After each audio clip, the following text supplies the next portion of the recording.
Hello guys, welcome to our channel power of movie lover and this is Venky. కొత్త సినిమాలు, కొత్త రిలీజ్లు, కొత్త updates ఇలా చాలా ఉన్నాయి. సో లేట్ చేయకుండా లేటెస్ట్ అప్డేట్స్ ఏంటో ఈ వీడియోలో చూద్దాం. అంతకంటే ముందు ఒక చిన్న రిక్వెస్ట్, మన ఛానల్ని కొత్తగా ఎవరైనా విజిట్ చేస్తుంటే ఒకసారి ఛానల్లోని కంటెంట్ చూసి నచ్చితే సబ్స్క్రైబ్ చేసుకుని మాకు సపోర్ట్ చేయండి. అండ్ వీడియోని లైక్ చేసి మన ఇన్స్టా పేజ్ని ఫాలో మాత్రం మర్చిపోద్దు.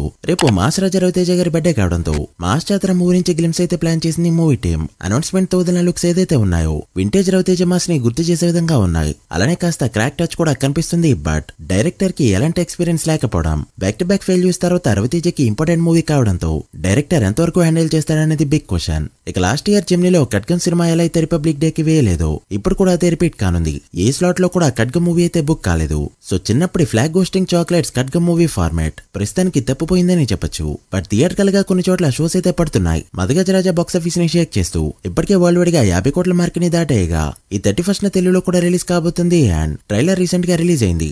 ఎలా ఉంది అంటే బిగినింగ్ స్టేజ్ లో విశాల్ సినిమాలు ఎలా అయితే కామెడీ ప్లస్ కంటెంట్ కలిపి ఉంటాయో ఆ ఫీల్ అయితే తీసుకొచ్చింది ఈ ట్రైలర్. చూడాలి మరి మూవీ ఎలా ఉంటుందో. మీకే ట్రైలర్ ఎలా అనిపించిందో కమెంట్ చేయండి. అఖండ 2 మూవీలో సంయుక్త మీనన్ జాయిన్ అయ్యారు. చాలా మంది ప్రజ్ఞ రోల్ కి రీప్లేస్మెంట్ అంటున్నారు. బట్ ఆమెది వేరే రోల్, ఈమెది వేరే రోల్. కంటెంట్ ఉంటే తప్ప మూవీ యాక్సెప్ట్ చేయని సంయుక్త మీనన్ బోయపాటి సీను బాలయ్య చేతిలో పడ్డంతో అవుట్పుట్ ఎలా వస్తుందనేది ఇంట్రెస్టింగ్ గా మారింది. తెలంగాణలో ఎర్లీ మార్నింగ్ షోస్ అనేవి కంప్లీట్ గా క్యాన్సిల్ అయ్యాయి. 1:30 AM నుంచి 8:40 AM వరకు ఏ షోని వేయడానికి పర్మిషన్ లేకుండా చేసింది తెలంగాణ గవర్నమెంట్. సో ఇదైతే అప్కమింగ్ పెద్ద సినిమాల ఓపెనింగ్స్ లో ఖచ్చితంగా బొక్క పెట్టే అంశం. డాకు మ్యారేజ్ నిన్న హిందీలో రిలీజ్ అవగా బుకింగ్స్ అయితే బాగా డల్ గా ఉన్నాయి. బట్ చూసిన కొంతమంది మాత్రం మూవీ మంచిగానే ఉంది అంటూ పాజిటివ్ రెస్పాన్స్ ని బయటకిస్తున్నారు. చూడాలి మరి రేపేమైనా గ్రోత్ కనిపిస్తుందో లేదో. 8 వసంతాలు టీజర్ 1 రీసెంట్ గా రిలీజ్ అయింది. టీజర్ పొయిటిక్ గా ఉండడంతో నాకైతే మను మూవీ గుర్తొచ్చింది. అండ్ బ్యాక్గ్రౌండ్ చెక్ చేస్తే మను అండ్ మధురం డైరెక్ట్ చేసిన ఫణీంద్ర నర్శెట్టినే ఈ మూవీ డైరెక్టర్. మను మూవీ బాగున్నా కూడా ఆ టైంలో సరైన రీచ్ అయితే రాలేదు. 10 years బ్యాక్ యూట్యూబ్ లో రిలీజ్ అయిన మధురం ఒక సెన్సేషన్.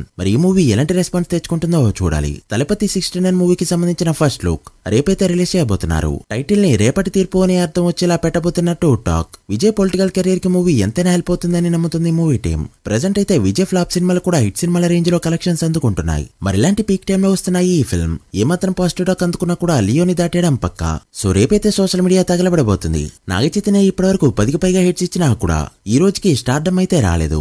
కాంబో హైప్ వల్ల సినిమాలకి క్రేజ్ రావడమే తప్ప తన వల్లే సినిమాకి హైప్ రావడం అనేది ఇప్పటివరకు జరగలేదు. పైగా ఇప్పుడేమో బ్యాక్ టు బ్యాక్ ఫెయిల్యూర్స్. అందులోనూ ఇప్పుడు సాయి పల్లవితో తండేల్ ఫిల్మ్. పోస్టర్స్ చూస్తే సాయి పల్లవికి ఎక్కువగా క్రెడిట్ అయితే ఇస్తున్నారు. డాన్స్ పరంగా కానీ స్క్రీన్ ప్రెజెన్స్ పరంగా కానీ తన డామినేషన్ ఎక్కువగా కనిపిస్తుంది. ఒకవేళ ఈ మూవీ 200 కోట్లు కొట్టినా కూడా ఆ క్రెడిట్ కూడా సాయి పల్లవికి వెళ్తుందని చెప్పొచ్చు.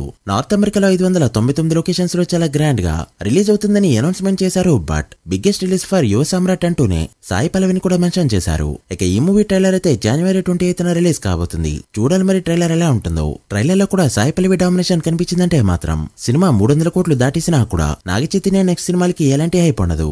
Game changer movie day 1 numbers fake. ఈ ఒక్క సినిమా విషయంలోనే కాకుండా పెద్ద సినిమాల నుంచి ఏవైతే పోస్టర్స్ వస్తున్నాయో కూడా అన్ని ఫేక్. దీనిపై ఈ రోజే రియాక్ట్ అయ్యారు దిల్ రాజు. పోస్టర్ పైన ఎక్కువ నెంబర్ వేయడం వల్ల ఈ తలపోటు వచ్చిందని ఒక జర్నలిస్ట్ అడిగితే ఇది ఇండస్ట్రీ ఇష్యూ, అంతా కలిపి దీనిపై ఒక డెసిషన్ తీసుకుంటామని చెప్పారే తప్ప ఫేక్ ఒరిజినల్ అని దానిపై మాట్లాడలేదు.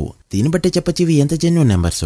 మిగిలిన సినిమాల పోస్టర్స్ పై నెంబర్స్ చూసాక ఈ నెంబర్స్ దిల్ రాజు వేయించారని ఆయన మాటల బట్టే అర్థం అవుతుంది. మరి పోస్టర్స్ పై ఫ్యూచర్ లో ఏమైనా కేర్ తీసుకుంటారేమో చూడాలి. నిన్న నైట్ నుంచి ఇప్పటి వరకు సోషల్ మీడియాలో ఒకటే హాట్ టాపిక్ SSMB 29. రాజమౌళి ఎప్పుడైతే ఇన్స్టాగ్రామ్ లో ఈ పోస్ట్ చేశారో అక్కడే ఇదంతా స్టార్ట్ అయింది. మహేష్ బాబును వదిలేస్తే మళ్ళీ టూర్ కి వెళ్ళిపోతారు. సో ఆ పాస్పోర్ట్ లాక్కుండాని ఫ్యాన్ అన్న మాటల్ని సీరియస్ గా తీసుకున్న రాజమౌళి మొత్తానికి మహేష్ ని ఇండియాలోనే బంధించేశాడు. అండ్ దీనిపై రియాక్ట్ అవుతూ మహేష్ బాబు తన ఫేమస్ డైలాగ్ ని కమెంట్ చేశారు. ఒక్కసారి కమిట్ అయితే నా మాట నేనే విన్నా. దీంతో సోషల్ మీడియా అంతా కూడా షేక్ అయిందని చెప్పొచ్చు. ఇక వినిపిస్తున్న మరొక టాక్ ఏంటంటే ప్రియాంక చోప్రా మూవీలో యాక్ట్ చేస్తూ ఉండడం. ప్రెజెంట్ ప్రియాంక చోప్రా హాలీవుడ్ లో నోటెడ్ యాక్ట్రెస్. ఆమె ఈ మూవీలో యాక్ట్ చేస్తే ఖచ్చితంగా హాలీవుడ్ రిలీజ్ కి హెల్ప్ అవుతుంది. చూడాలి మరి దీన్ని రాజమౌళి ఎంతవరకు కన్సిడర్ చేస్తారు. అలా ఎలాంటి అప్డేట్ లేకుండానే SSMB 29 ని ట్రెండింగ్ లోకి తీసుకొచ్చాడు జక్కన్న. సో డే 1 మినిమం 300 కోట్ల గ్రాస్ హిట్టాక్ వచ్చిందంటే వరల్డ్ వైడ్ గా 3000 కోట్ల గ్రాస్ ని ఖచ్చితంగా చూడబోతున్నాం. మరి మీరెంత ఎక్స్పెక్ట్ చేస్తున్నారో కమెంట్ చేయండి. So guys that the video. ఇవి ఇప్పటివరకు ఇంట్రెస్టింగ్ అప్డేట్స్.